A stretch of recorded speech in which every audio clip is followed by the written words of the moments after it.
Assalamualaikum warahmatullahi wabarakatuh. Sampurasun, wilujeng enjing kanggo sadayana pamirsa di acara Limiji, liputan Mipah hiji. Sim kuring dina waktos ieu bade ngadugikeun sawatara warta ngeunaan salah sahiji warung anu ayana di desa Cijagra. Anu jajanana dipikaresep ku barudak ngora zaman kiwari. Sim kuring pun matina Syakir nu baris ngadugikeun warta salengkepna. Pamirsa Limiji barudak zaman kiwari resep pisan kanu ngaranna jajan. Komo deui mun jajanana murah bari jeungeunna. Siga di salah sahiji warung anu aya di desa Cijagra nyaeta Warjo atawa warung di jero. Anu jajanana dipikaresep ku barudak ngora zaman kiwari.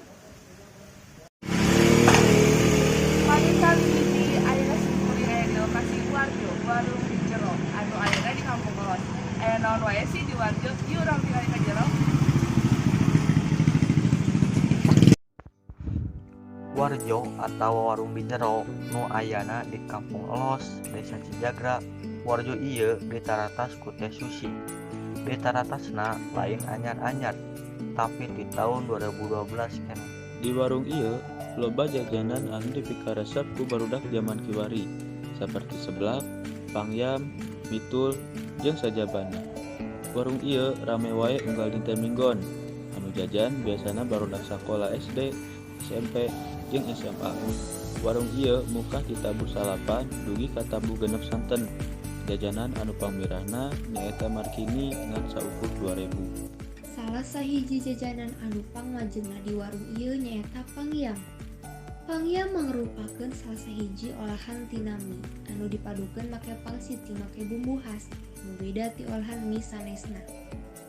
Sakilas katinggalina siga mie ayam, padahal rasa jeung bumbuna teu sarua jeung mie ayam.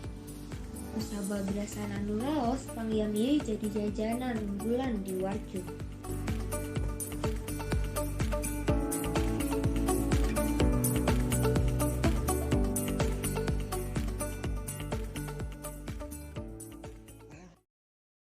Teh ti iraha sareng teu sabaraha lami Teh Susi ngajalankeun ieu usaha. Di tahun 2012 atau 10 tahun. Ti tabuh sabaraha dugi tabuh sabaraha bukanna ieu warung teh. Tabuh salapan dugi tabuh genep santen. Teh Susi pami ngajalankeun usaha nyalira atanapi aya nu ngabantosan teh. Nyalira Pami nuju pandemi kieu aya bentenna teu sareng nuju normal. aya atuh. Sapertos kumaha teh? Dina segi penghasilan. Mohon. Naon anu jadi motivasi Teh Susi neraskeun ieu usaha? Abi kan awalnya kan abi resep jajan gitu, janten daripada jajan ka Bandung mending ngadamel nyalira. Mohon hatur nuhun kangge Teh Susi tos ngaluangkeun waktosna pikeun ngawaler pertarosan ti sim kuring. Nah, ayeuna di payun sim kuring geus aya jajanan pangyam anu mangrupakeun salah sahiji jajanan ti Warjo. Panasaran kumaha rasana? Yuk langsung aja cobian.